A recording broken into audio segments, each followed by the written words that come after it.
我好不容易找了份时薪500的神仙家教，却在雇主家的全家福上看到了我那个老实巴交的亲爹。林大强笑得比当年送我上大学还慈祥。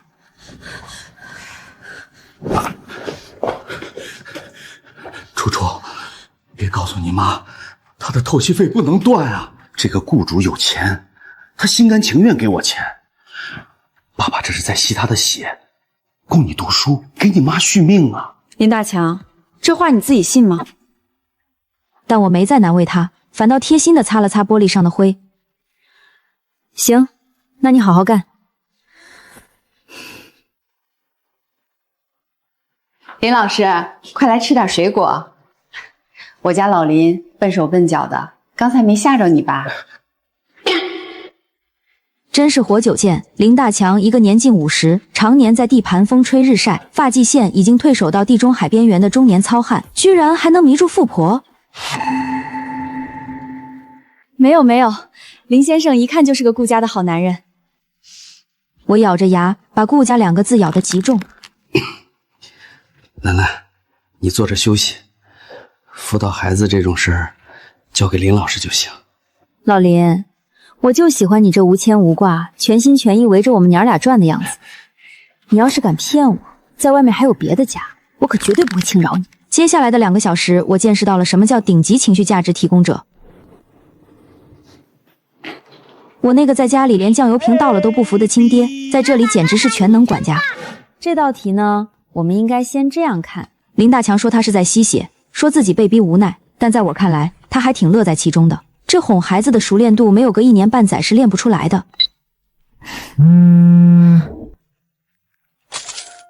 谢谢。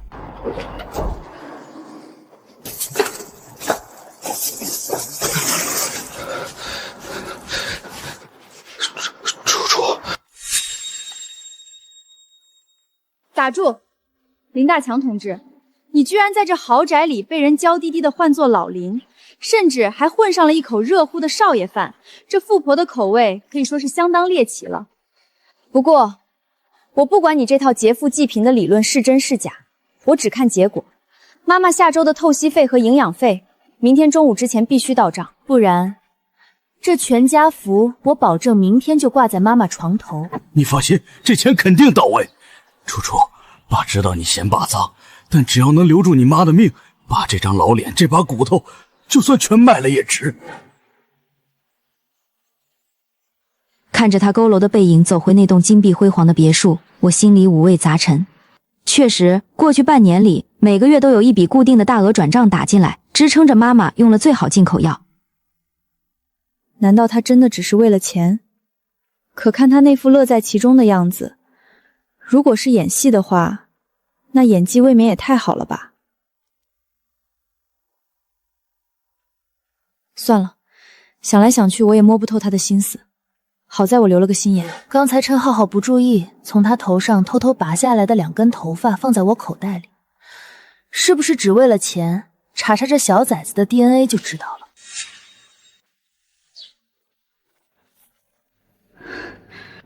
加急办理，3天出结果。等待结果的这3天里，我照常去赵柯兰家做家教，只不过我的心态发生了微妙的变化。这道题我们如果那孩子真的是林大强的种，那他所谓的为了这个家，就是天底下最大的笑话。我绝对会立刻掀翻桌子，带着妈妈的病历本去法院起诉他净身出户。怀着这种阴暗的心理，我开始在补习时暗搓搓的使坏。赵柯兰很宝贝这个儿子，我偏偏在教成语的时候夹带私货。浩浩，今天我们学认贼作父，意思就是说把不是自己亲爸爸的人当成爸爸，这是一种很可悲的行为哦。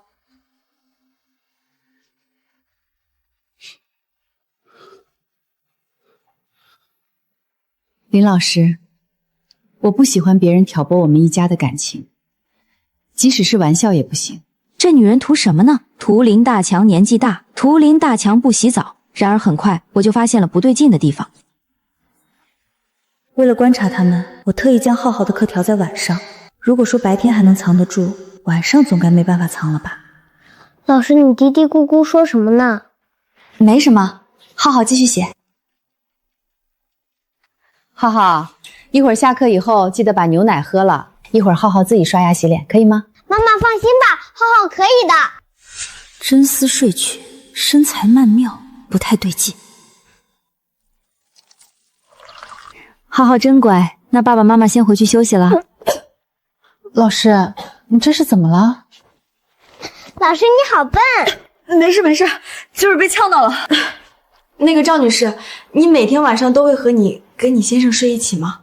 话刚出口，我就觉得有点唐突，实在是震惊，没过脑子。可话已经说出去，收不回来了，只能硬着头皮等他回答。对啊，不然呢？可兰，好了没有？是林大强，脑袋秃秃，肚子圆圆，如假包换的亲爹。今天浩浩是晚课，家教待得久了一些。老林是我老公，他不在这儿还能在哪儿？你们一惊一乍的干什么？怎么都这么奇怪？这不是突然赶上晚课了，我猛一下在家里看到外人，吓了一跳。家里外人，我气得冒火，但又不好直接表现出来，只能阴阳怪气。对不起啊，林先生，我只是没想到你这么晚还在这里，也被吓了一跳。那啥，你们继续聊，我先回卧室了。兰兰，你早点回来休息哈。我气得鼻子都歪了，居然还敢当着我的面直接发出邀请。老师，你是不是以前认识我们家老林？我的演技已经烂到这种地步了吗？或者说，你是不是对我们老林有什么看法？没什么，就是您看起来有钱又漂亮，我想不通怎么会找一个这样的。老师，我不允许你这么说爸爸。爸爸是全世界最帅的男人，他对浩浩可好了。老林为人老实憨厚，虽然长得差了点，但人品很好。看着他们俩维护林大强的样子，我疑问更多了。赵柯兰看样子并不知道我爸还有个女儿和妻子，难道我爸两头通吃，是个不折不扣的大渣男？经历过这件事，我也无心再教浩浩，找了个身体不舒服的理由走了。这都不用等鉴定结果，林大强主动邀请人家回卧室，就说明了一切。可怜妈妈还在苦哈哈的等他回家。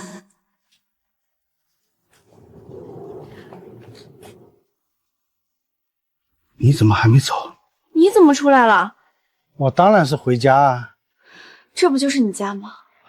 胡说八道什么呢？我只有你们娘俩一个家。你刚刚邀请人家回卧室是怎么回事？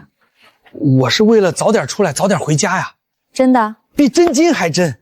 每天跟浩浩说我去睡了，就能回家了。卧室灯还熄着，赵柯兰大晚上的还能放你走啊？那当然啊，也不看你爹我是谁，这点小事难不住我。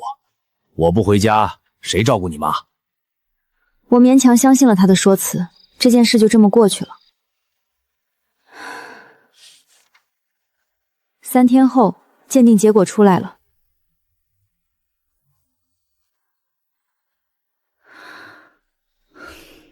那小崽子居然真的不是林大强的种，难道林大强没撒谎？他真的只是在这栋豪宅里扮演一个没有任何血缘关系的假丈夫和假爸爸？我脑海里浮现出林大强的样子，在工地上扛水泥磨出的厚厚老茧，以及他在赵柯兰面前伏低作小的谄媚笑容。一个快50岁的男人，为了妻子的医药费，每天做小伏低地哄别人的孩子，看别人的脸色过日子，还要把男人的尊严扒下来扔在地上任人踩踏。行，既然老林同志是带着任务潜伏的，那我这个做女儿的也不能掉链子，就帮他把这出戏唱下去，毕竟什么都没有妈妈的健康重要。初初，你爸今晚又要上夜班，我给他炖了排骨汤，你明天给他送去公寓吧，他太苦了。看着妈妈被病痛折磨得骨瘦如柴的手，我眼眶一酸，差点掉下眼泪。这2天为了林大强打掩护，我骗了妈妈好多次。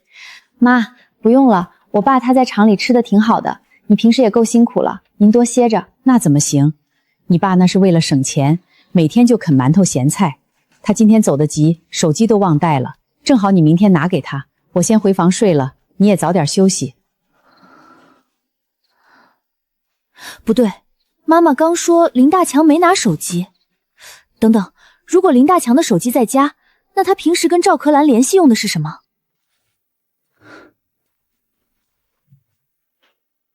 这是2年前妈妈为了防林大强在工地出意外，非要互相安装的定位软件。妈妈出门了，她一个1周要透析3次的重病患者，怎么大半夜的自己打车出去了？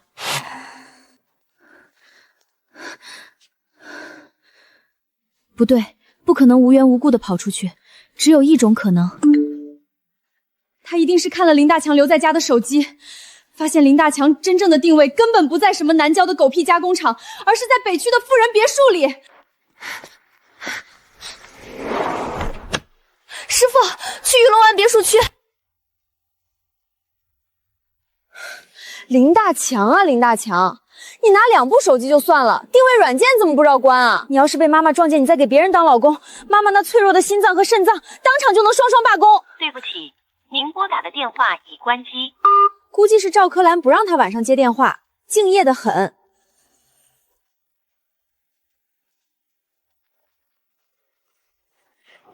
就在我即将跑到赵柯兰家那栋 C 栋别墅拐角时，我听到了妈妈撕心裂肺的咳嗽声。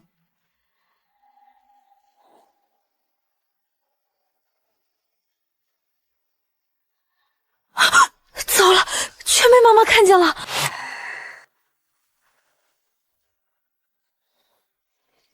画面温馨的可以直接去拍中年偶像剧。大强，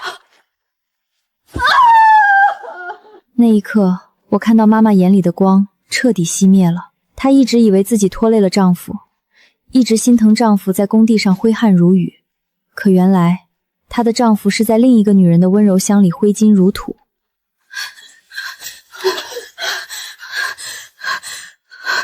妈，初初你怎么跟来了？你快回去。到这个时候，妈妈还在维护着她丈夫的尊严，不肯让孩子看到这一幕。妈，你跟我一起走，等回去我再跟你解释。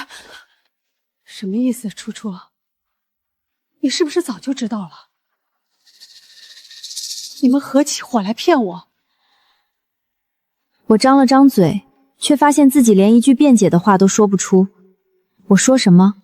说林大强是为了你的医药费在卖身，这比直接告诉他出轨还要让他崩溃。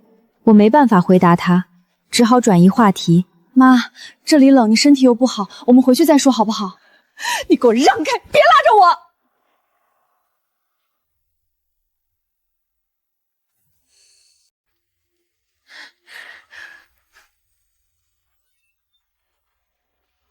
玉芳，林大强，你不是跟我发过毒誓，说你和前妻没了联系吗？滚！明天不用来了。骗子，真让人恶心。妈妈要是出事，我饶不了你。楼下站着的那个是你女儿？等等，怎么看着这么眼熟啊？这不是浩浩的老师吗？好啊，你们父女2个联合起来坑我！你果然早就知道了，初初，你帮着他一起瞒我，你太让我寒心了。她不想看到林大强，只想逃离这个荒诞而恶心的现场。妈，别跑，危险！连带着将我也迁怒了，根本不听我说话。而很快，最坏的事情发生了。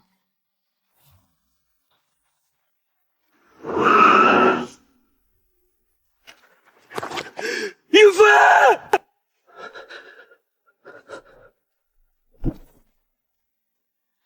我们小心翼翼维持的谎言，最终以最惨烈的方式反噬了我们。我张着嘴，却发不出一点声音，只感觉到一阵无与伦比的后悔。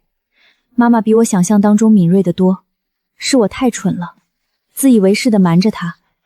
我该死，我该死，是我害了他。谁是林玉芬的家属？我是他爱人。病人颅内大出血，伴有多放性肋骨骨折。更麻烦的是，由于车祸撞击，他的左肾破裂，原本的尿毒症引发了急性肾衰竭，必须立刻进行开颅手术和肾脏切除，随后转入重症 ICU 观察。这跟宣判死刑没有区别。医生救他，用最好的药，求求您救他！救人是我们的职责，但是这种级别的手术和后续的 ICU 费用极高，医院有规定，你们得先去缴费处预存手术押金，至少准备30万。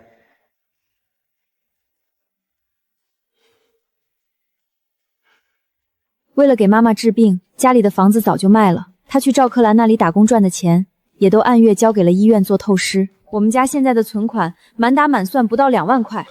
我去借，我去求工友，去找亲戚。爸，来不及了。30万，在这个深夜找一帮穷哥们儿去借，无异于天方夜谭。我知道妈妈正在一点点离开我们，这就是穷人的命，在生死面前，连尊严都换不来足够的筹码。楚楚，我有办法了。啥办法？家里的亲戚早就被借遍了，之前的钱还没还完，更别说借新的。你的那群工友就更没戏了，工资原本就拖欠着不发，自己生活都费劲。咱去借高利贷。高利贷是无底洞，借了之后我们家估计这辈子都还不清。但除此之外，也没别的好办法了。只要能保住他的命，别说高利贷，就是让我这条老命抵进去我都干。行，现在就去借。就在我和林大强陷入彻底的绝望，准备去借那要命的高利贷的时候，林玉芬的家属在吗？在，是来催缴的吧？医生，你稍等，我们这就去凑钱，今晚保准能交上。不用去缴费了，就在刚才，病人的 VIP 账户里存入了50万手术押金，并且交代了使用全套进口耗材。我们已经安排专家组进手术室了。赵柯兰怎么会是他？他为什么？我都那么骗他了，他还……你在这里守着妈妈，哪儿也不许去。就算天塌下来，也要等妈妈从手术室出来。楚楚，你去哪儿？我去把这50万的账算清楚。一夜之间，心情起伏巨大。我平复了一下情绪，打车直奔别墅区。一路上，我脑子里闪过无数种可能：是赵柯兰心虚，是他想用钱买断林大强的下半辈子，还是妇人那种居高临下的施舍，还是说他有什么把柄被林大强捏在手里？不管是什么，我不能让妈妈带着被小三施舍的屈辱躺在手术台上。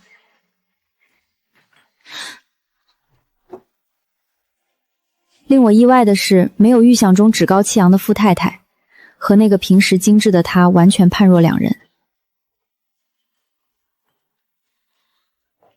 看着他这副失恋的样子，我更确定了自己之前的想法，林大强肯定跟他有什么。进来说吧，门没关严，浩浩在楼上睡觉，别吵醒他。这完全是一个失恋女人啊！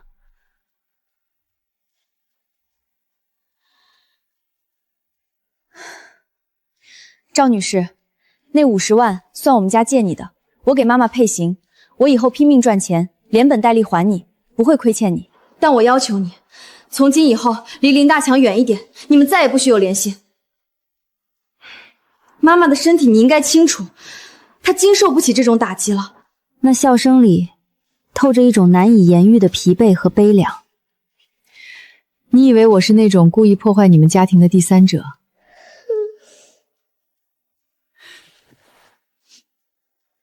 浩浩，你怎么醒了？妈妈，你在说什么？爸爸怎么了？教了浩浩这么长时间，他是个听话聪明的乖小孩。不论如何，孩子都不该成为大人争吵的牺牲品。你爸爸去给你买礼物了，本来说想给你个惊喜的，结果不小心被你听到啦。浩浩乖，先回去睡吧。小林老师，看看吧，看完了再决定要不要像只刺猬一样扎我。家庭陪伴及心理干预劳务合同。甲方赵柯兰，乙方林大强。这是一份单纯雇佣关系合同，你们很荒诞是吗？怎么会这样？也就是说，我爹只是单纯被你雇佣？那也不对啊，林大强对你照顾有加，而你看向林大强的眼神柔情似水，根本不像不爱的样子啊。更何况浩浩还叫他爸爸，看起来完全就是一家人。签合同打工倒是常见，签合同当三我还是第一次见。3年前，我丈夫带着浩浩去工地视察，脚手架倒塌。我丈夫，也就是浩浩的亲爸爸，为了护住浩浩，当场被钢筋穿透。浩浩亲眼看着他爸爸死在面前，从此患上了严重的创伤后应激障碍，不说话，不认人，甚至有自残倾向。而就在事故现场，是你那个老实巴交的父亲不顾危险冲进去，把浩浩从废墟里刨了出来，紧紧抱在怀里。浩浩醒来后，死死抓着你爸的衣服，喊了出事后的第一声爸爸。心理医生说，他需要一个父亲的幻象来重建安全感。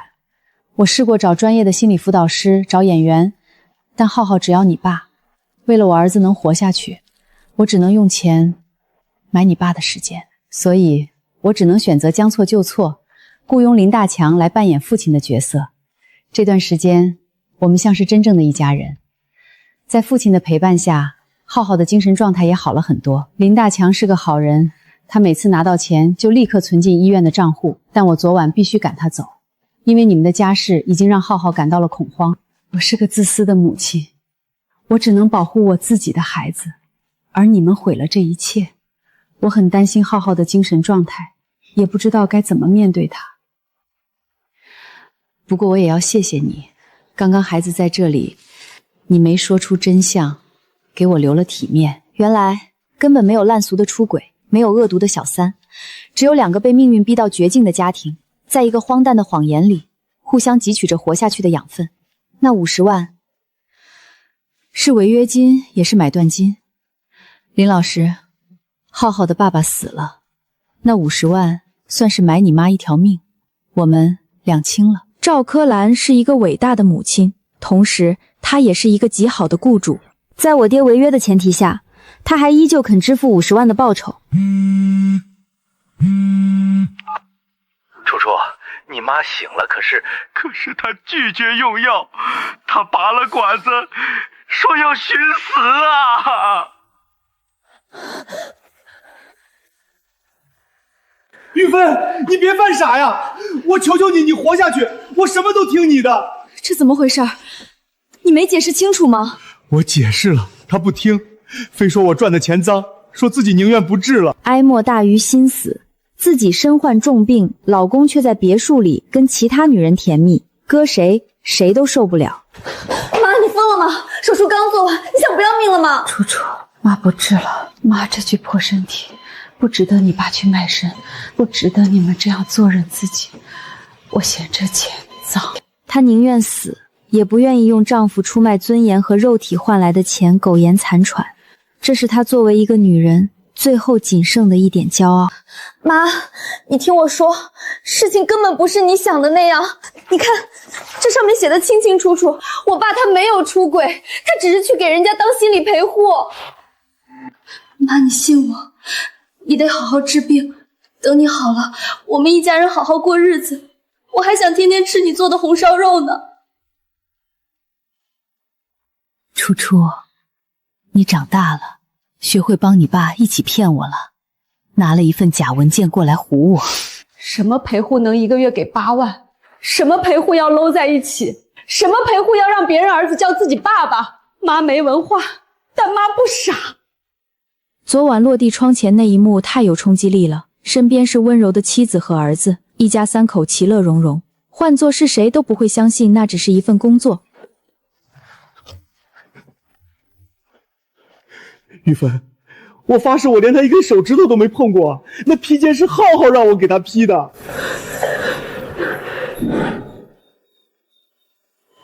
病人情绪极度不稳定，家属先出去。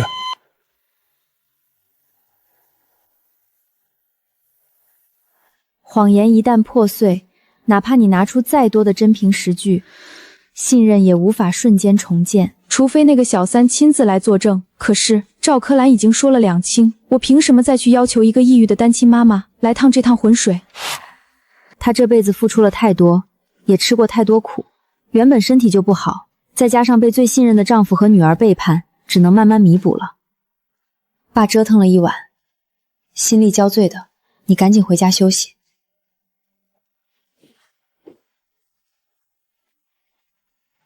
我自己则在医院凑合了一晚。林老师，你能不能帮帮我，帮帮妈妈？怎么了？浩浩别急，慢慢说。今天是我生日，爸爸妈妈本来今天答应带我去游乐园玩的，可是今天妈妈生病了，爸爸也不在家。浩浩，你先别哭，老师马上就到。你守着妈妈，有事再给我打电话。我有事出去一趟。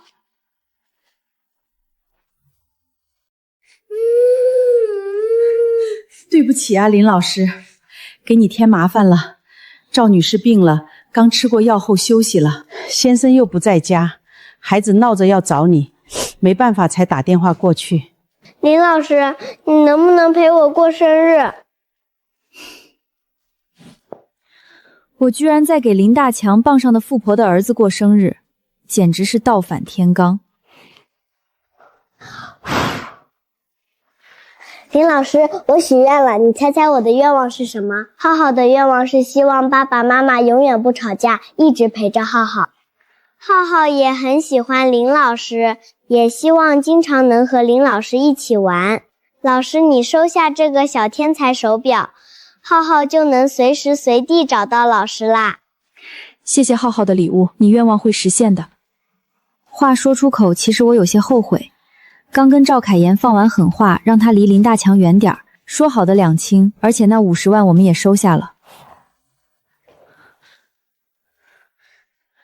赵女士，我来陪浩浩过生日，我现在就走。让司机送你回去吧。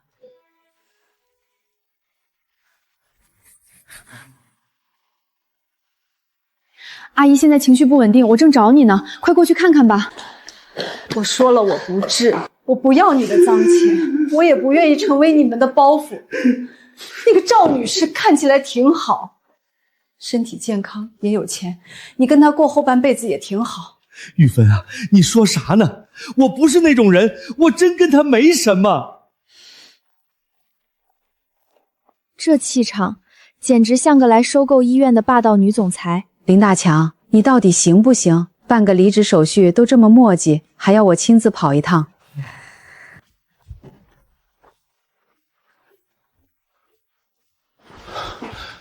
你好，我是赵总的私人律师。赵总需要和他的前员工家属核实一些劳务争议的细节，不会耽误太久。是你，林太太是吧？我今天来是来清算的。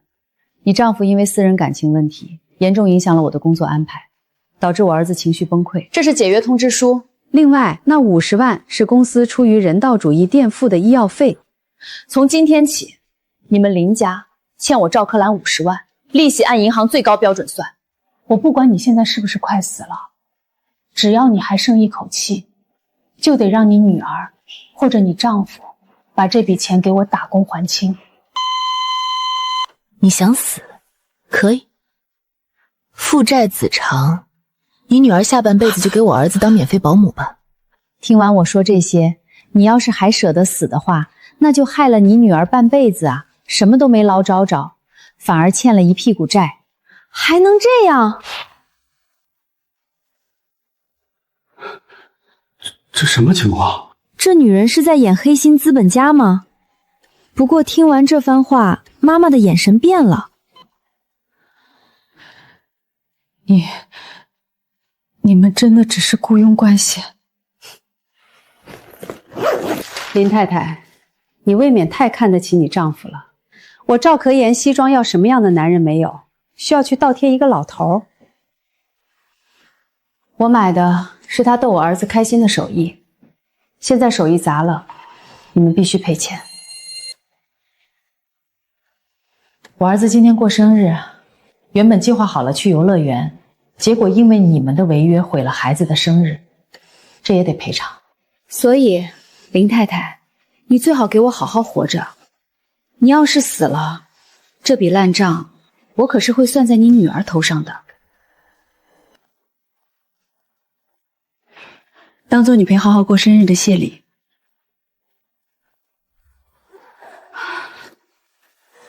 傻老头子，这个傻老头子怎么不早说啊？只要能救活你，啥我都愿意干。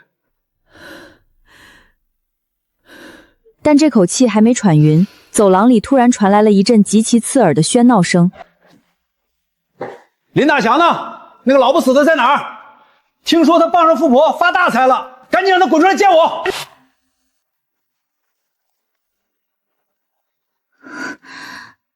大伯正领着他那个游手好闲的儿子，气势汹汹地朝这边走来。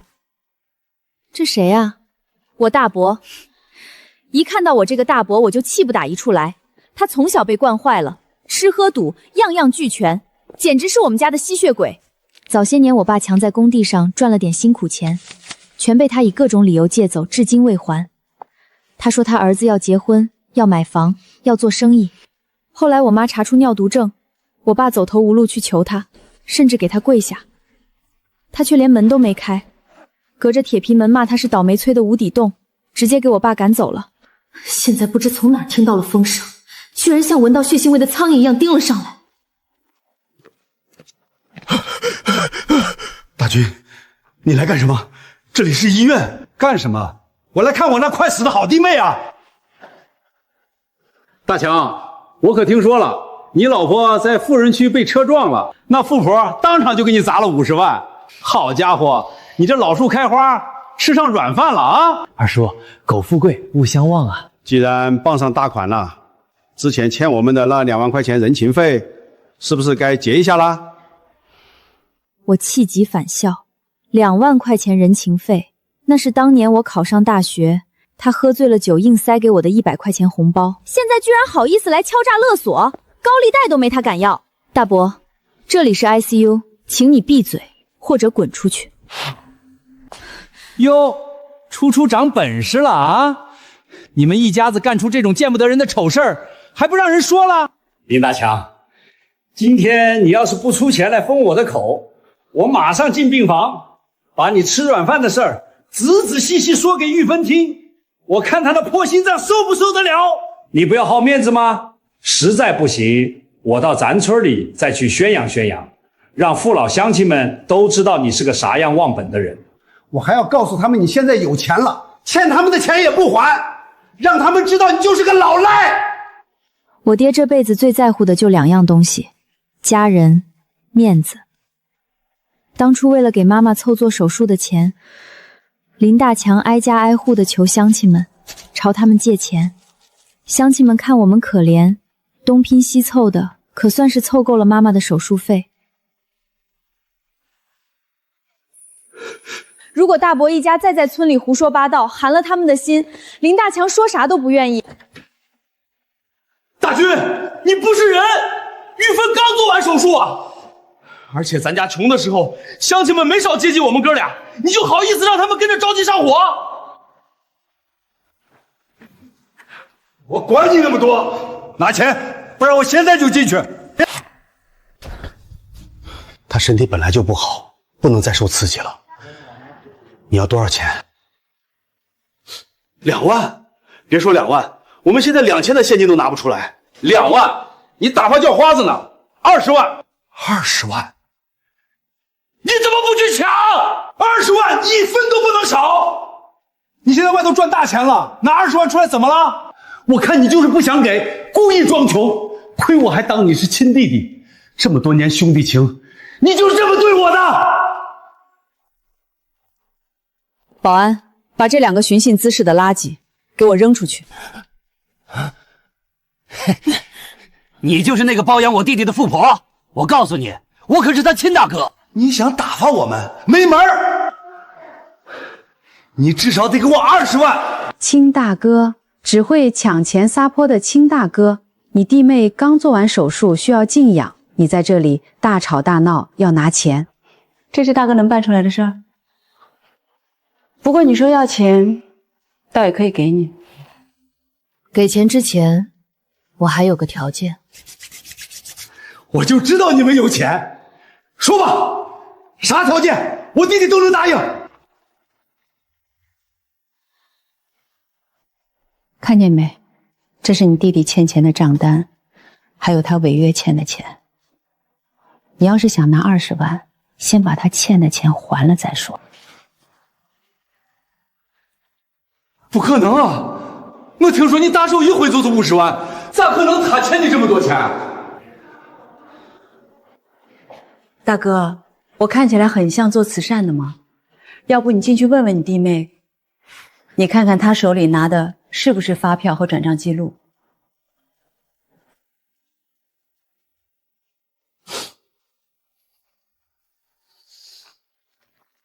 胡说八道！我不管，这20万你今天必须给我。他欠的钱是他的，凭什么算到我头上？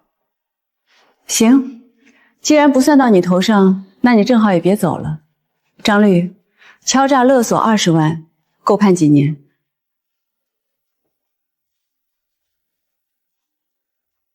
根据我国刑法，敲诈勒索公私财物，数额巨大的，处3年以上10年以下有期徒刑。刚才这位先生的言论我已经全程录音，只要赵总一句话，我们法务部立刻报警并提起诉讼。他这种市井无赖，平时也就敢欺负林大强这种老实人，哪里见过这种雷厉风行的专业律师团队？你们唬谁呢？我可是他亲大哥。血缘关系并不能成为你逃避刑罚的护身符。给你3秒钟从我眼前消失，否则下半辈子就在牢里过吧。1、2。这个女人明明自己已经千疮百孔了，却还披着冷酷的外衣，帮我们一次次度过难关。看什么看？别自作多情。我只是不想我的债主被这种人渣气死。他要是死了，谁来还我那50万？赵总，欠您的钱我一定还。您儿子的心理辅导我也接了，时薪不要500了，免费，算我还债。成交。女人之间的联盟有时候就是这么莫名其妙，却又坚不可摧。然而命运似乎并不打算就此放过我们。林初，你妈妈的肾衰竭情况比我们预想的还要严重，透析已经没用了。如果要活下去，1个月内必须进行肾移植。这消息对我来说无疑是晴天霹雳。钱可以借，可以赚，但合适的肾源，那是拿命在跟老天爷补运气。这该怎么办？抽我的，用我的肾，我身体好得很，在工地上一顿能吃3大碗饭。林先生，我们已经第一时间给您做了配型，很遗憾，您的抗体和林玉芬女士完全冲突。强行移植会产生极度严重的排异反应，不仅救不了她，您自己也会有生命危险。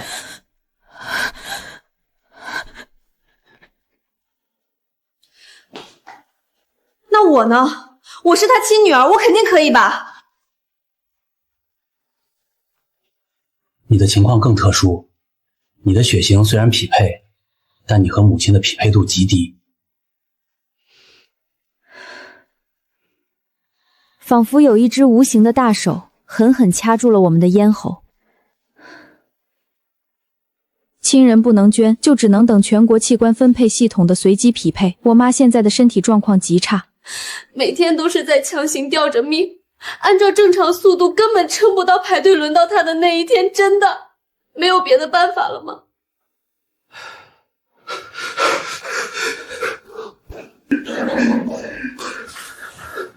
林先生，您先别激动，肾源的问题我们确实无能为力。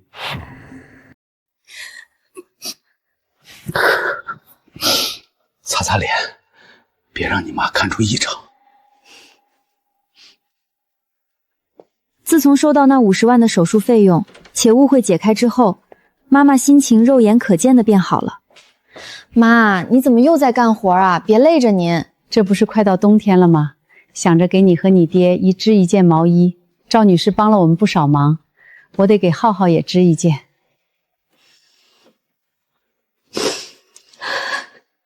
你这孩子，哭啥呢？别哭了。对了，关于手术的事儿，医生咋说啊？没什么问题，你放心，我们很快就能。妈，肾源不好找，我们会尽可能的找办法。我爹的话说了一半，被我打断了。我选择告诉妈妈真相。上一次骗她的后果太惨烈，而且我答应过她不再骗她。意外的是，妈妈得知事实后反应很平淡。妈也不会放弃，会坚持下来。老林，答应我，以后别再骗我了，哪怕是善意的谎言也不行。我们一家人抱在一起，不论多么困难，我们都是彼此的依靠。日子一天天过去，我和老爹一直在积极地寻找肾源，合适的肾源比中彩票的概率都低。在我和老爹找的几乎要绝望时，事情突然出现转机。现在你妈妈的身体一天不如一天，如果找不到合适的肾源，很可能撑不到4个月。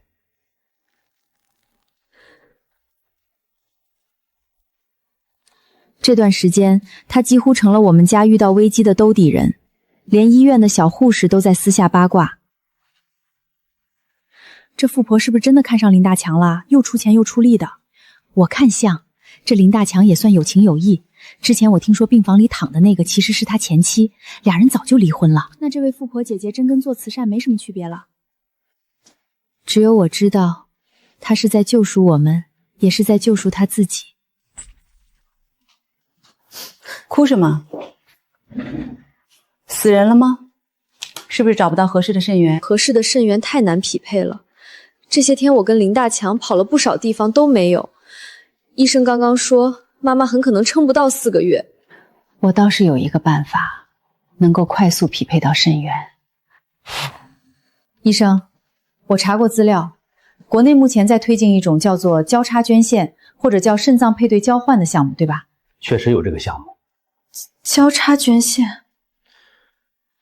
如果林初愿意把自己的肾捐给其他急需移植的陌生人，那么作为交换条件，你的母亲可以优先获得匹配的肾源。医生，我可以。这个办法对于现在我来说无疑是及时雨，用我的肾换妈妈的命，再划算不过的买卖了。只不过这种多方交叉匹配的成功率也很低，而且需要极大的资源去全国的数据库里做紧急筛查和协调。这就不用你操心了。张律，联系我们在北京的医疗顾问团队，动用一切可以动用的人脉和资源。我要在1周内，在全国范围内找到合适的交叉配对者。可是赵总，这笔费用，这种跨省的紧急医疗协调背后的花费绝对是一个天文数字。从我账上走。这就是霸总吗？离我远点，鼻涕泡别擦我身上。你现在是我儿子的全职家庭教师，必须保持情绪稳定。我不喜欢我的员工带着晦气来上班。这女人的嘴真是毒得让人想哭，甜甜嘴唇能把自己毒死的那种。接下来的几天，我过上了2点一线的生活。浩浩虽然不说话，但他似乎能感知到我的悲伤。那是一颗红色的爱心。我丈夫走后，他再也没碰过红色的积木。现在浩浩的身体一天天好转，也多亏了你们。林初，你爸救了我儿子的命，我现在救你妈的命，这很公平，不用觉得亏欠我什么。但我警告你，上了手术台，别给我死在上面。我可不想浩浩再经历一次失去。第7天，奇迹真的降临了。北京那边传来消息，匹配成功了，对方的儿子愿意捐肾给妈妈。作为交换，我将把我的一个肾捐给对方患病的父亲。2台手术跨越千里，将在同一时间进行。手术定在7天后。消息传到病房，我和我爹都高兴极了。不行，绝对不行！初初还没结婚，还没生孩子，少了一个肾，他下半辈子怎么过？在他心里，我的健康比他的命重要10000倍。妈，医生说了，一个肾完全可以正常生活，而且我年轻，恢复起来会很快的。用我一个肾换你一条命，再划算不过的买卖了。妈，就差这最后一步，我们一家人就能团圆了。你要在这个节骨眼放弃吗？难道你想让我眼睁睁看着你等死，然后一辈子活在愧疚里吗？玉芬，初初说的对，你要是走了，这个家就散了啊！我们前前后后跑了这么多地方，再累再苦也都坚持下来了，就差这手术了，你不能退缩啊！就像是我担心妈妈的身体一样，他也同样担心我，场面陷入了死局。就在这时，赵柯兰又出现了。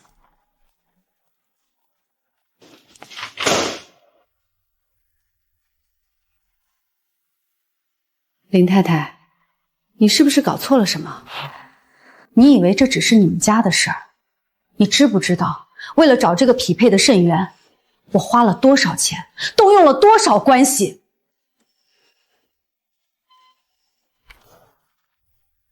你女儿已经签了长期的劳务合同，她现在的身体也是我的资产。她捐肾救你，是为了让你闭嘴，别再影响她给我儿子上课的心情。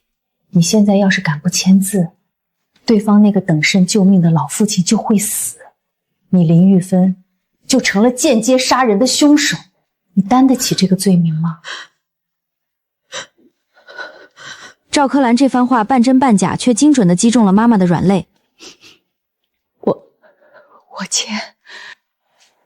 阿姨，等你好了，我们一起吃蛋糕。我看着赵柯兰，心里感激涕零。这个女人简直是拿捏人性的祖师爷，软硬兼施，不费什么功夫就让林妈妈松口了。每次都用最冷酷的面具做着最温暖的事。妈妈松口答应后，我进入了一系列术前检查的流程。我和对方的体检结果都没问题，可以正常进行手术。检查结束，我心里最后一块大石头落了下来。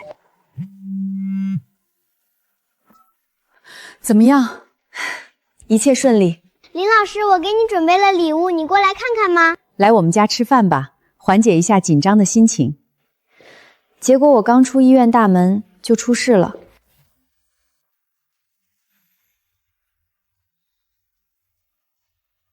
由于只顾着低头看手机，我也没注意看司机是谁，只是报了一个别墅区的地址。大伯，你想干什么？你们一家子挺能装啊，在医院里哭天抢地的说没钱，还说那50万是借的，结果扭头那女人就给你们出钱匹配肾源，合着都是演戏给我看呢。你到底想干什么？我要100万，否则你们这个手术别想进行下去。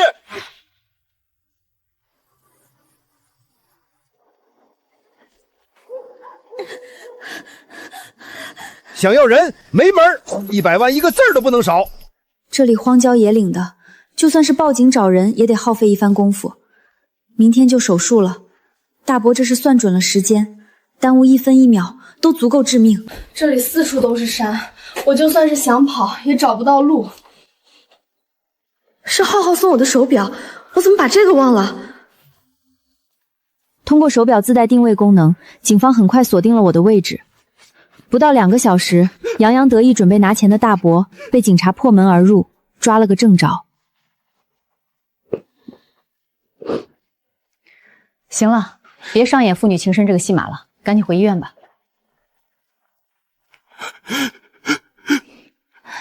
爸，别哭了，等我出来，想吃你做的红烧肉。姐姐不怕。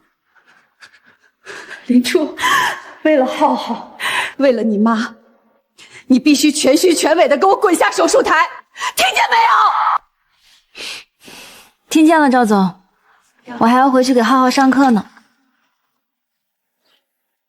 手术很成功，3个月后，妈妈终于可以出院了。大强，难为你了。玉芬，你说啥呢？我虽然没文化，但我能看出什么是演戏，什么是真心。赵总是个苦命的好女人，你能帮到她是咱家的福报。妈，原来你什么都知道。行了，大恩不言谢。楚楚，以后在赵总家好好教浩浩，把欠人家的钱一分不少的还上。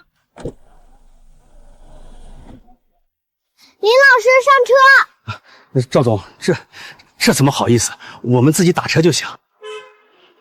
林大强，你现在已经被我解雇了，少来这套虚的。我是来接我儿子的家庭教师的，林初现在是我的重点培养对象，怎么能让他寄望约车？生活虽然狗血，但只要我们还紧紧抓着彼此的手，这狗血的日子总算也是过出了一点甜味儿。